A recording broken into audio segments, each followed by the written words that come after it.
सालों पहले की बात है। एक लड़की अपने घर के स्विमिंग पूल में अपने भाई की गुमी हुई बोट को देखती है और अपने बिस्तर पर लेटे हुए बीमार भाई से कहती है कि मैं उस बोट को तुम्हारे लिए लेने जा रही हूँ। उसका भाई कुछ नहीं बोलता क्योंकि वो बहुत बीमार था। लड़की पूल के पास जाकर पानी में जंप कर देती है और अचानक ही कोई अजीब ताकत उसे पानी की गहराइयों में खींच लेती है। ये लड़की मर जाती। पूल से बाहर उसे अपनी मॉम दिखाई देती है। पूरा जोर लगाते हुए जब वो बाहर आती है तो बाहर उसकी मॉम तो क्या कोई इंसान नहीं था। अचानक से दोबारा कोई ताकत उसे ऐसा पानी के अंदर खींचती है कि वो लड़की दोबारा कभी नजर नहीं आई। सीन यहीं से कट होकर प्रेजेंट टाइम में शिफ्ट होता है और हम रे की फैमिली को देखते हैं। ये लोग रहने के लिए एक स्विमिंग पूल वाला ऐसा घर ढूंढ रहे थे जहाँ रे का अच्छे से इलाज हो सके, क्योंकि किसी एक्सीडेंट की वजह से रे का सेंट्रल नर्वस सिस्टम डैमेज हो गया था और अब वो रूटीन की चीजें जैसे चलना फिरना देखना जैसे काम भी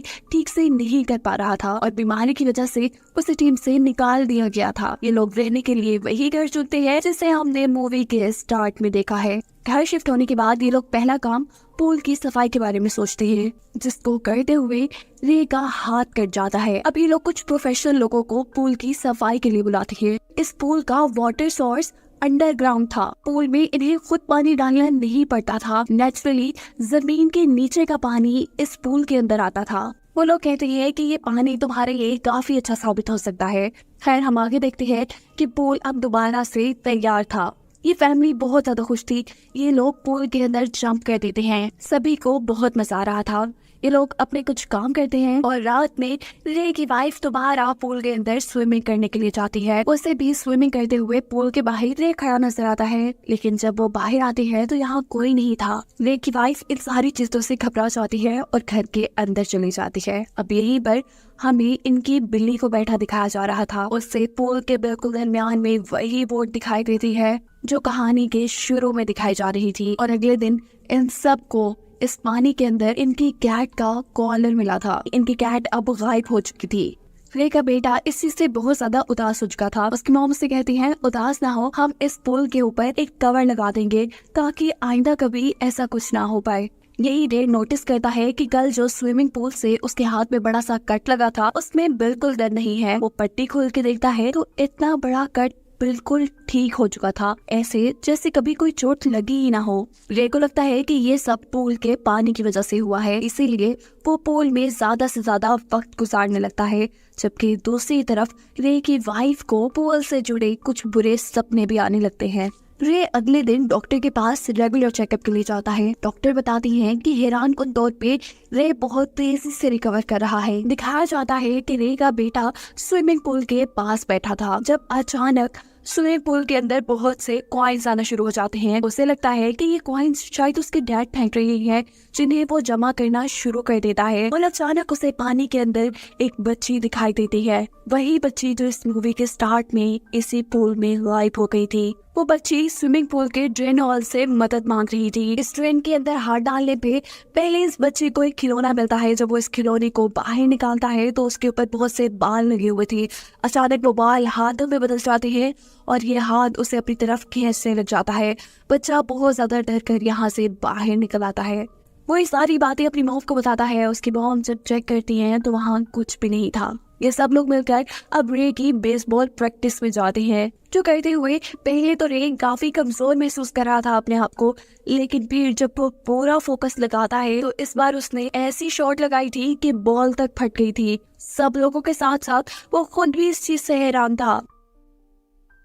रात में रे और उसकी वाइफ डिनर के लिए चले जाते हैं। रे की बेटी अपने फ्रेंड को बुला लेती है। ये लोग जब स्विमिंग पूल में स्विमिंग कर रहे होते हैं तो अचानक उस बच्ची को पानी के अंदर भूत नजर आता है, जिससे डरकर वो पूल से बाहर ही निकलने वाली थी, पर वही भूत उसे पानी के अंदर खींच लेता है। सिर्फ यही नहीं, ये भूत उसे स्विमिंग पूल के पानी से भी नीचे ले गया था। ये लड़की अपने आप को इससे बचाते हुए स्विमिंग पूल में आकर बाहर निकल आती है। वो इतना ज्यादा डरी हुई थी कि उसके भाई को भी समझ आ गई थी कि उसके साथ भी कुछ बुरा हुआ है। वो लड़का अपनी बहन से कहता है कि मैं जानता हूँ इस पूल में कुछ ना कुछ गड़बड़ है और हमें मॉम डैड को इसके बारे में बताना चाहिए, लेकिन वो लड़की कहती है नहीं, तुम ऐसा नहीं करोगे, क्योंकि ये पूल ही है जो हमारे डैड को बहुत तेजी से ठीक कर रहा है और हमारी मॉम भी खुश रहने लगी है। इन दोनों की इस बात का यकीन तो था कि ये पोल भूतिया है, लेकिन वो इस बारे में अपने मॉम डैड को नहीं बताते। अगले दिन ये लोग पोल पार्टी रखते हैं और रे ने जिनसे ये घर खरीदा था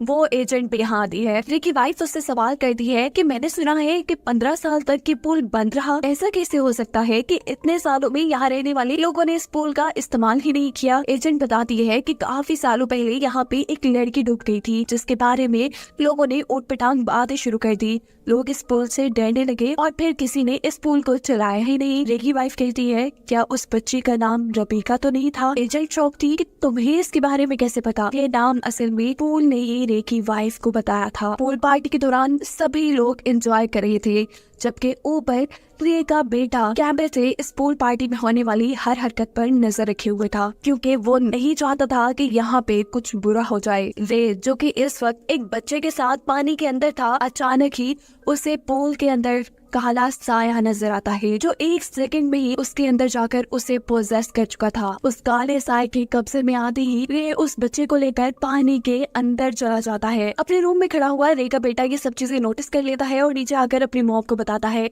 ये लोग रे के हाथ में मौजूद उस बच्चे को तो बचा लेते हैं, पर जिस बच्चे को लेकर रे पानी के अंदर गया हुआ था वो उसके कोच का बेटा था। कोच बहुत ज्यादा नाराज था, वो रे के खिलाफ FIR भी कटवा सकता था, पर रे की वाइफ उसे समझाती है कि ये रे की बीमारी की वजह से हुआ होगा।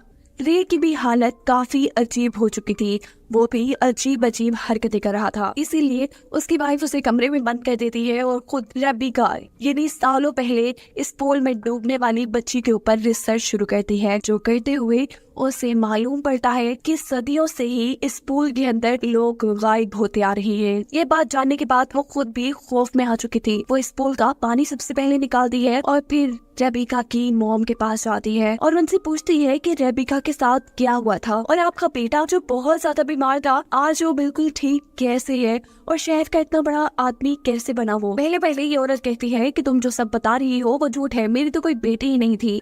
लेकिन रे की वाइफ के ज्यादा फोर्स करने पे वो विशिंग वेल की एक कहानी सुनाना शुरू करती है, एक ऐसे कुएं की कहानी जिसके अंदर सिक्के डालने से लोगों की विश पूरी हो जाया करती थी, क्योंकि विशिंग वेल का पानी जादुई था और इसीलिए उस पानी की पूजा भी की जाती थी। लेकिन कहानी में एक ट्विस्ट भी है, जब जब कोई इस पानी को अपनी विश पूरी करने के लिए जगाता था तब तब ये पानी एक कीमत मांगता था। और रेबिका की कहानी ये थी कि उसका भाई बहुत ज्यादा बीमार था, जिसे हमने कहानी के शुरू में ही देख लिया था। उसकी मॉम उसे ठीक करना चाहती थी, इसीलिए उन्होंने इस पानी से विश मांगी और इस विश को पूरा करने की कीमत उन्होंने अपनी बेटी पानी को देकर अदा की। यानी आसान लफ्जों में उन्होंने अपने बेटे को ठीक करने के लिए अपनी बेटी को सेक्रीफाइस कर दिया। रे की वाइफ नोटिस करती है कि इस औरत के काले आंसू आ रहे थे, कोई चीज उसे पोसेस कर रही थी और यहाँ का पानी भी अजीबोगरीब हरकतें कर रहा था। इन सारी चीजों से डर कर वो यहाँ से चली जाती है, पर अब वो ये बात भी समझ चुकी थी कि उन्होंने ये पोल रे को ठीक करने के लिए भरा था। रे तो ठीक हो जाएगा, पर ये पानी उसके किसी एक बच्चे को निगल लेगा। घर आने पे हम देखते हैं कि रे के दोनों बच्चे अपने पेरेंट्स को ढूंढ रही हैं और तभी रे के बेटे को बाहर अपनी बिल्ली की आवाज आती है। जब वो चेक करने के लिए बाहर जाता है तो हैरान के तौर पर पूल दोबारा पानी से भरा हुआ था। ये चीज उसे परेशान करती है, क्योंकि वो जानता था कि उसकी मॉम ने इस पूल को खाली कर दिया है। वो पूल को चेक करने के लिए आगे बढ़ता है और तभी दोबारा उसे पूल के अंदर एक ट्यूब पे अपनी बिल्ली बैठी हुई नजर आती है, जिसे बचाने के लिए जब वो पूल के अंदर जाता है तो कोई चीज उसे पूल के अंदर खींच देती है और पूल का कवर बंद होना शुरू हो जाता है। रे की बेटी जो ये सब देख रही थी वो अपने भाई को बचाने के लिए बाहर जाती है और इतने में ही यहाँ पर रे की वाइफ भी आ जाती है। ये दोनों मिलकर पूल का कवर वापस खोलने की कोशिश में लग जाती हैं और रे की वाइफ अपनी बेटी से कहती है, जाओ तुम रे को बुला के लाओ अपनी मदद के लिए। पर अंदर रे को तो किसी शैतानी ताकत ने बुरी तरह पोजेस कर लिया था, अपने कब्जे में ले लिया था और इसीलिए रे अपनी बेटी के ऊपर भी हमला कर देता है। यहाँ बाहर रे की वाइफ एक पाइप को अपने मुंह में डालते हुए पूल के अंदर जंप कर देती है ताकि वो अपने बेटे को बचा सके और इस पाइप के जरिए देर तक सांस ले सके। इस पोल से नीचे जाने पर उसका सामना गहरे पानी से होता है। उसे यहाँ अपना बेटा तो मिल जाता है, लेकिन साथ में बहुत से भूत भी नजर आते हैं। ये सारे भूत मिलकर उसे डरा रहे थे, जिनसे बचकर वो बाहर आने की कोशिश करती है, पर उसे बाहर का रास्ता ही नहीं मिल रहा था। और यहाँ पर रेबिका की रूह उसकी मदद करती है। वो एक कॉइन को पानी में गिराती है, जिसकी डायरेक्शन में जाते हुए रे की वाइफ इस पूल से अपने बेटे को निकाल कर बाहर ले आई थी। लेकिन अब उसका बेटा सांस नहीं ले रहा था। वो उसे बचाने की कोशिश में थी और तभी यहाँ पर पोसेस हुआ रे आ जाता है और उसे कहता है कि तुम अपने बेटे को नहीं बचा पाओगी। ये कहते ही वो अपनी वाइफ को भी गर्दन से पकड़कर हवा में उठा देता है। इससे पहले कि वो अपनी वाइफ को मार देता, पीछे से उसकी बेटी उसी का बेसबॉल बैट उसके सर के ऊपर मारती है। उसकी बेटी उससे होश में आने को कहती है और तभी रे को अपनी फैमिली के साथ बिताए गए अच्छे लम्हे याद आते हैं। उसे एक उल्टी आती है और ऐसे उसके अंदर मौजूद इवल स्पिरिट बाहर निकल जाती है। और जो इवल स्पिरिट रे के अंदर से निकली थी, उसने पानी को काला कर दिया था।